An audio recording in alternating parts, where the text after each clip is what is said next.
Muito bem, começa a partir de agora na TV Assembleia mais uma edição do Ponto de Vista, um programa dedicado ao debate sobre o direito e a política e como que cada um desses ramos influencia na atividade do outro. O programa de hoje é dedicado a discutir o projeto de lei que foi aprovado recentemente pela Câmara e já foi encaminhado ao Senado, que pretende abolir de vez as saidinhas, as famosas saidinhas dos presídios. Tema que sempre traz muita repercussão na mídia nacional e estadual também. Quem vai explicar o que esse projeto se propõe, quais são as suas repercussões jurídicas, é o advogado Marlon Ricardo.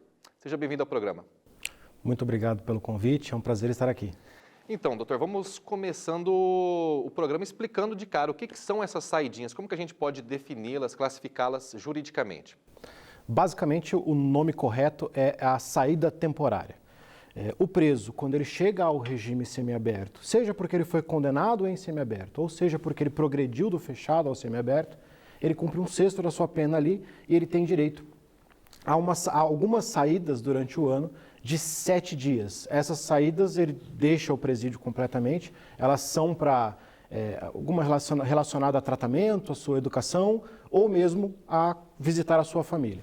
Então ele sai, fica 7 dias fora e depois ele tem que retornar para o cumprimento de pena. Essa é a saída temporária. E o que a lei traz como justificativa para a existência dessa saidinha? Basicamente, quando a gente pensa no sistema de progressão de regime de modo geral, nós estamos olhando para o preso como alguém que vai sair em algum momento do regime prisional. A gente sabe de cara que ele não vai ficar lá eternamente. Não existe a pena perpétua no Brasil. Com certeza. E quando ele sair do regime prisional, o ideal é que ele já esteja completamente ressocializado.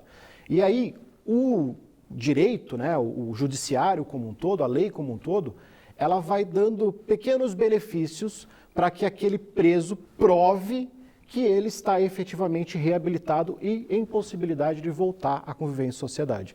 Isso nós temos em relação à progressão de regime em si, cada vez vai se dando um pouquinho mais de liberdade, e na evolução, as saídas temporárias e depois, efetivamente, o livramento condicional. Entendi. São situações que você dá o benefício para o preso e se por acaso, vamos supor, que o preso não retorne, que é o grande problema das saídas temporárias. Sim, isso que sempre é trazido quando a gente vê alguma notícia sobre as saidinhas, né? Ou não retorne ou cometa algum crime durante esse tempo livre. Qualquer uma das duas situações geram imediata volta ao regime prisional antigo. Então, se ele não volta, ou se ele comete qualquer situação, ou tem algum indício forte de que ele cometeu, isso entra como uma falta e ele volta para o fechado. E aí ele vai ter que cumprir mais um monte de tempo no fechado para depois talvez ter direito ao semiaberto novamente. Entendi. E qual que é o papel do advogado, da advocacia na concessão dessas saidinhas atualmente? Além de você fiscalizar o trabalho do judiciário, do executivo, do sistema prisional como um todo, já que os cálculos de tempo, tempo de compensação pelo tempo que o preso trabalhou, são feitos pelo presídio em si, além de fiscalização a respeito disso, é verificação a respeito dos prazos e um cuidado especial com os requisitos subjetivos. Então, o juiz, para liberar aquele preso, ele não vai só olhar no papel, cumpriu um sexto da pena em semiaberto, tem direito. Não, ele vai olhar se aquela pessoa tem condições. E nesse ponto de olhar se a pessoa tem condições ou não, nessa subjetividade, costuma entrar o papel do advogado para tentar narrativamente mostrar que efetivamente o seu cliente tem direito subjetivo àquele benefício que seria, no caso, seria temporário. Quer dizer, esses cálculos são feitos pelo sistema prisional e o juiz concede isso de ofício? O advogado não precisa requerer essa saidinha? Depende. O juiz pode conceder... Existem diversas situações para isso. Ele pode conceder de ofício, mas normalmente é requerimento do advogado. O que acontece muito é que, como a saída temporária é um direito de todos os presos que estão no semiaberto, que não tenham cometido crime hediondo, fica difícil se você for ter que, a cada dia, analisar o pedido de um preso. Nós temos centenas de milhares de presos no Brasil. Então, o judiciário, para facilitar o trabalho deles, eles fazem uma espécie de mutirão em certas datas. E é por isso que as pessoas chamam de saidinha de Dia das Mães, saidinha de Dia dos Pais, saidinha disso e daquilo. São nessas datas especiais justamente quando elas ficam mais famosas, mais conhecidas, né? Exato. Aí o judiciário faz um mutirão nessa época, pega todo mundo que tem direito e tenta fornecer para essas pessoas. Por isso que acontece algumas circunstâncias de pessoas que talvez tenham sido condenadas por ter cometido um crime contra sua mãe, saírem na saída do Dia das Mães. Porque não é uma questão que é analisada individualmente de cada um. É uma questão que é analisada naquele momento para facilitar para o judiciário, que o judiciário faça um mutirão naquela época e não tenha que ficar analisando um pedido por dia ali, como seria tecnicamente o direito daquele preso. Agora, doutor Marlon, você falou que os presos que têm o direito a essa saidinha devem estar já, pelo menos, no regime semiaberto, né? Existem alguns outros critérios que devem ser preenchidos pelo apenado para que ele tenha a concessão desse benefício? O que a gente pode atestar pela prática da advocacia? Hoje, ele tem que cumprir pelo menos 1/6 da pena que ele tem a cumprir no regime semiaberto. 1/6? 1/6. Independente se é um crime hediondo ou não? O crime hediondo não tem direito a ser temporária. Isso já está pacificado? Isso já está pacífico, isso já está na lei. Agora, sendo um crime comum, um crime que não seja considerado hediondo, ele tem que cumprir 1/6 do tempo que ele tem que cumprir no regime semiaberto. A partir daí, ele tem esse direito, desde que o juiz entenda que isso é importante para a ressocialização dele. Isso é um critério mais subjetivo. O juiz vai atestar justamente isso que a gente está falando, se ele tem essa condição psicossocial Exato. de fazer esse teste, né, de voltar à vida em liberdade, 1/6. Só que a gente estava conversando antes de gravar, essa lei que ainda não foi aprovada, como eu mencionei no começo do programa, ela vai mudar isso, né, de frações para porcentagens. Essa talvez seja uma das principais mudanças que essa lei, caso aprovada pelo Senado, vai trazer para a saidinha? Na verdade, a mudança de fração para porcentagem em relação à progressão de regime veio com o pacote anticrime. Em 2019, entrou em vigor em 2020. Que antes era 1/6, a regra geral era você cumpre 1/6 da pena e aí você pode ir para o regime menos gravoso. O que o projeto de lei está tentando fazer é acabar com as saídas temporárias. Entendi. É uma medida mais severa ainda? Muito mais severa, muito mais severa. O projeto de lei que veio do Senado ia reduzir. Aí o texto substitutivo que está voltando para o Senado agora, depois de ser aprovado na Câmara, acaba com as saídas temporárias completamente. Como que a advocacia tem respondido a essa ideia? É necessário que nós enxerguemos o sistema penitenciário, desculpa o termo que eu vou utilizar, mas não como um depósito que a pessoa fica lá colocada e depois é colocada na rua. Tem dois objetivos. O objetivo da punição, quem cometeu um delito tem que ser punido por isso, e o objetivo secundário que é da ressocialização.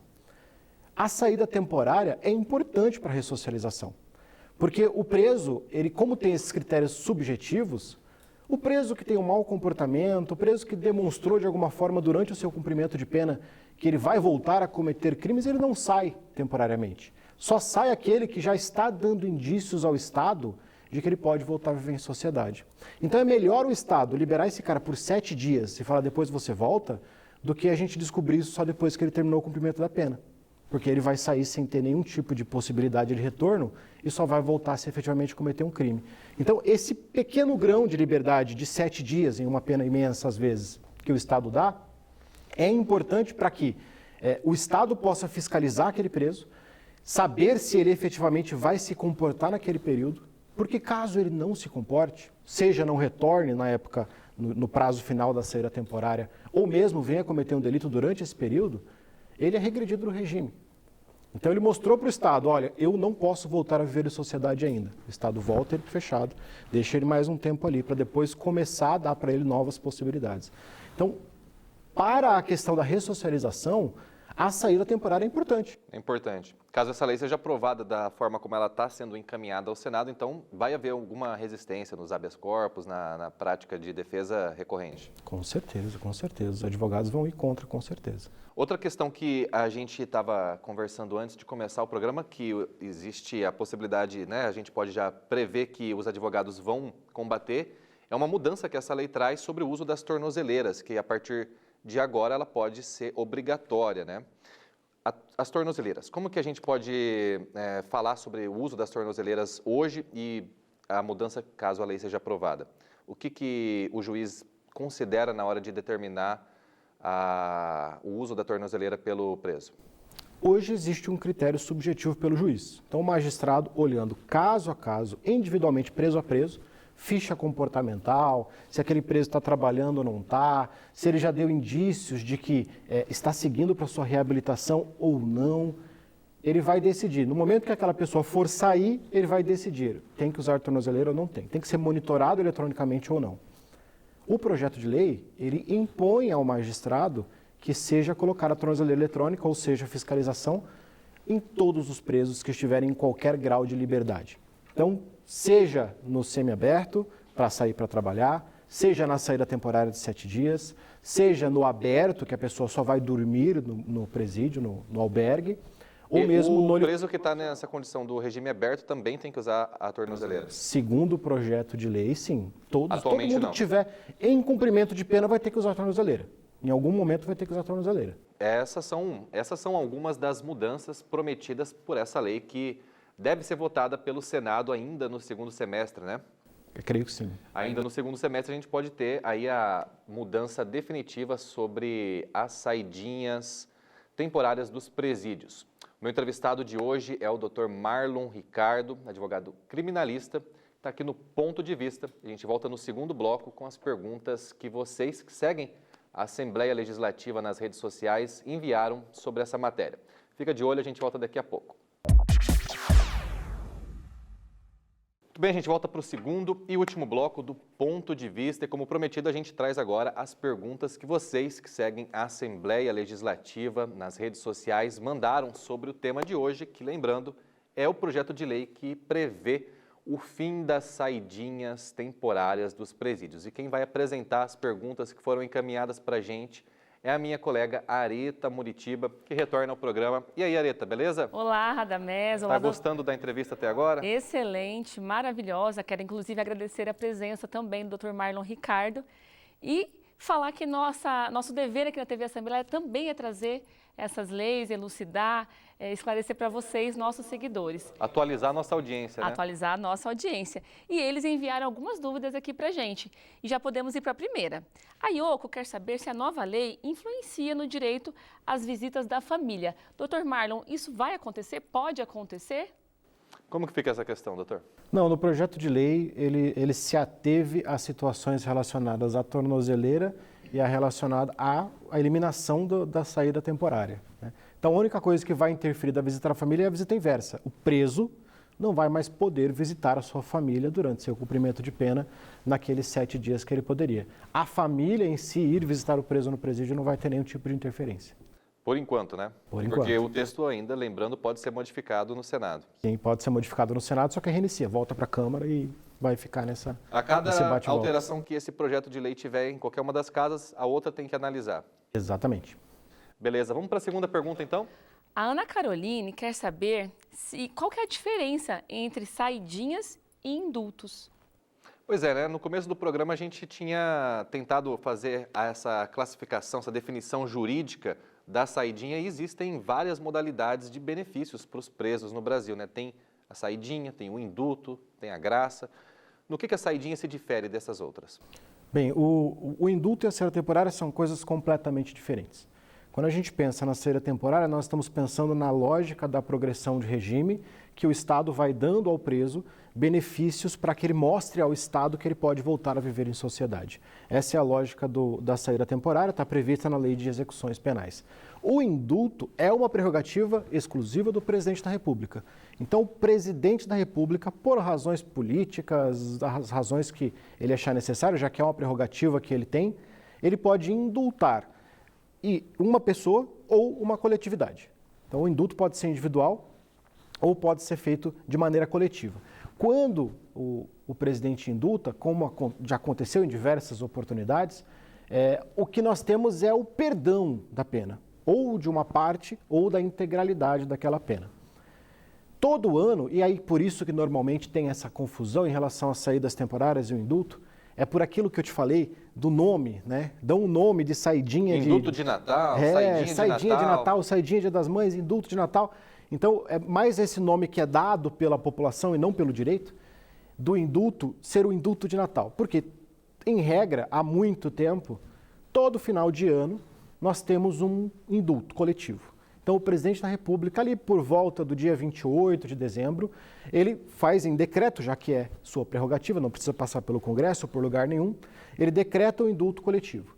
Esse indulto coletivo, que a população chama de indulto natalino, ele vem com diversas regras e reduções. Vamos pegar um exemplo. Ele fala que, estou dando subjetivo, não que esteja presente no indulto, claro. Ele fala que se a mulher está grávida e ela já cumpriu 1/3 da pena e esse crime não seja um crime com violência, perdoa-se a pena. Entendi. Se a pessoa está no regime aberto, já cumpriu 1/6 da pena, o crime não tem violência, perdoa-se a pena. São várias hipóteses abstratas. Sim, são várias hipóteses.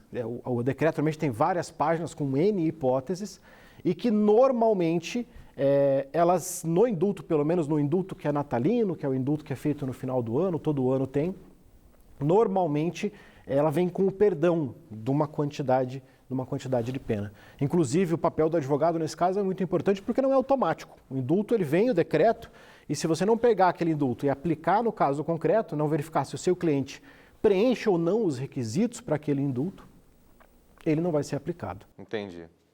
É mais uma das atividades do advogado nessa questão dos benefícios dos presos, né? E o que a gente pode, só para finalizar essa questão, considerar como justificativa para esse indulto que é muito mais amplo, muito mais benéfico aos presos? Existem várias lógicas. A lógica que eu acho mais importante, mais correta, é que quando a gente pensa, ao contrário do que a população, em alguns casos, se manifesta, em uma pessoa que comete um delito, a pena que essa pessoa deve cumprir é uma pena privativa de liberdade. Então, o que nós estamos tirando dessa pessoa porque ela cometeu um ilícito penal? A sua liberdade. Nós não estamos tirando dessa pessoa a sua dignidade, não estamos tirando dessa pessoa a sua saúde, não estamos tirando dessa pessoa o seu direito a ter um local limpo, por exemplo, para que conviva com outras pessoas. Quando o Código Penal, lá nos anos 40, ele nasceu, uma pena de 30 anos, ela tinha um peso. Nós não tínhamos cadeias superlotadas. Hoje em dia é difícil. Nós não tínhamos cidades superpovoadas também? Não tínhamos. Era outra dinâmica social. Completamente. Não existiam organizações criminosas como nós temos hoje. Então, a situação da pessoa ser privada da sua liberdade por, vamos supor, 10 anos, para quem foi condenado por uma pena como essa em 1945, quando o Código teve um pouco depois da sua vigência, essa pessoa, ela tem uma pena muito menos grave do que uma pessoa que cumpre os mesmos 10 anos hoje. Porque hoje ela vai estar sendo colocada num regime de insalubridade completa, ela vai ser colocada num presídio superlotado. E para que a gente possa fazer essa adequação, mesmo que de maneira subjetiva, nós temos esse indulto anual, que é concedido por todos os presidentes da República já faz muito tempo. Um instrumento de equilíbrio ao que a pena mais antiga trouxe, né? Com certeza. E também de uma tentativa de desafogar um pouco o sistema carcerário que está extremamente cheio. Exatamente. Essas foram as últimas considerações do nosso entrevistado de hoje, Dr. Marlon, a quem a gente agradece a participação no Ponto de Vista. Obrigado novamente pelo convite, adorei conversar com vocês, ainda mais de um tema tão importante. Exatamente.